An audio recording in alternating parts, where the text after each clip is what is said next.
இந்த வாரம் February 13 Rajmurugan direct பண்ணி சசிகுமாரோட நடிப்பில் ரிலீஸ் ஆயிருக்க மயிலாடு படத்தோட என்னோட ஒப்பீனியன் எப்படி இருக்குன்றதா நம்ம இன்னைக்கான வீடியோல பார்க்க போறோம். வாங்க வீடியோக்குள்ள போலாம்.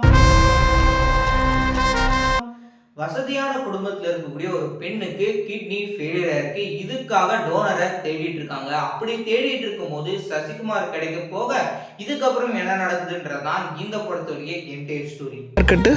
அதுவும் இந்தியா தான் சார். ஏழை மக்கள் அவங்களோட வாழ்க்கையில என்னெல்லாம் கஷ்டப்படுறான்றத அவ்வளோ தெளிவா அந்த படம் மூலயமா எடுத்து சொல்லியிருந்தாரு.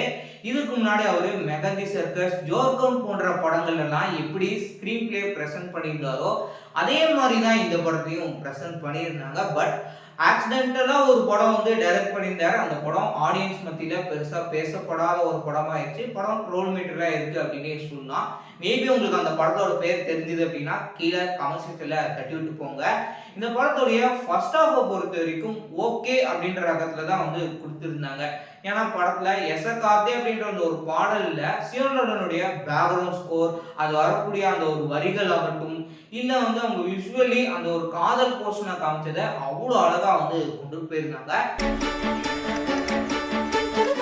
படத்துடைய ஃபர்ஸ்ட் ஹாஃபும் சரி செகண்ட் ஹாஃபும் ரெண்டுலுமே சசிகுமார் இன்னசென்ட்டா பண்றக்கூடிய அந்த ஒரு காமெடி நம்மள சிரிக்கிற விதமா கொடுத்துருந்தாங்க. அது போக கதாநாயகி சாமியாரா பண்றக்கூடிய அந்த ஒரு எலமெண்ட்டுமே நல்ல ஒரு ஃபன்னா இருந்தது.